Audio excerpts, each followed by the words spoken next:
নমস্কার, আপনারা দেখছেন নিউজ লাইন। নিখিলবঙ্গ শিক্ষক সমিতি ইসলামপুর জোনাল কমিটির উদ্যোগে ইসলামপুর বাস টার্মিনাসের কার্যালয়ে বার্ষিক সাধারণ সম্মেলন অনুষ্ঠিত হয়। জোন সম্পাদক জয়ন্ত দে জানান, এবিটি এর জোনাল কমিটির বাৎসরিক সভা অনুষ্ঠিত হচ্ছে। তিনি আরও বলেন, ইউনিটের প্রেসিডেন্ট সহ মহকুমা সম্পাদক উপস্থিত ছিলেন।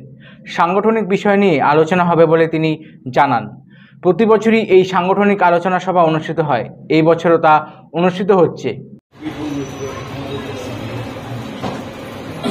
সভাপতি মন্ডলী, জেলা মহকুমার নেতৃত্ব এবং আজকের সবাই ইসলামপুর জেলার সদস্য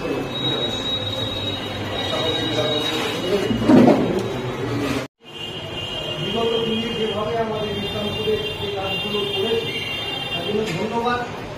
আমরা প্রোগ্রামে আমরা যতটা পারি আগামী দিনে বিষয় রয়েছে। আজকে আমাদের নিখিলবঙ্গ শিক্ষক সমিতি যে দীর্ঘদিনের যে রীতি বা প্রথা, সেটা হলো প্রতি বছর একটা করে সম্মেলন অনুষ্ঠিত হয়। সেই ধারা অনুসরণ করে আজকে আমরা জোনাল কমিটির বার্ষিক সাধারণ সভা হচ্ছে। কারা কারা উপস্থিত ছিলেন? এইখানে আমাদের যেসব ইউনিটগুলো আছে 24টা ইউনিট, সেই 24টা ইউনিটের প্রেসিডেন্ট, সভাপতি তারা উপস্থিত ছিলেন। এছাড়া আমাদের জেলা সম্পাদক, মহকুমা সম্পাদক, মহাসভা সভাপতি তারা প্রত্যেকেই উপস্থিত ছিলেন।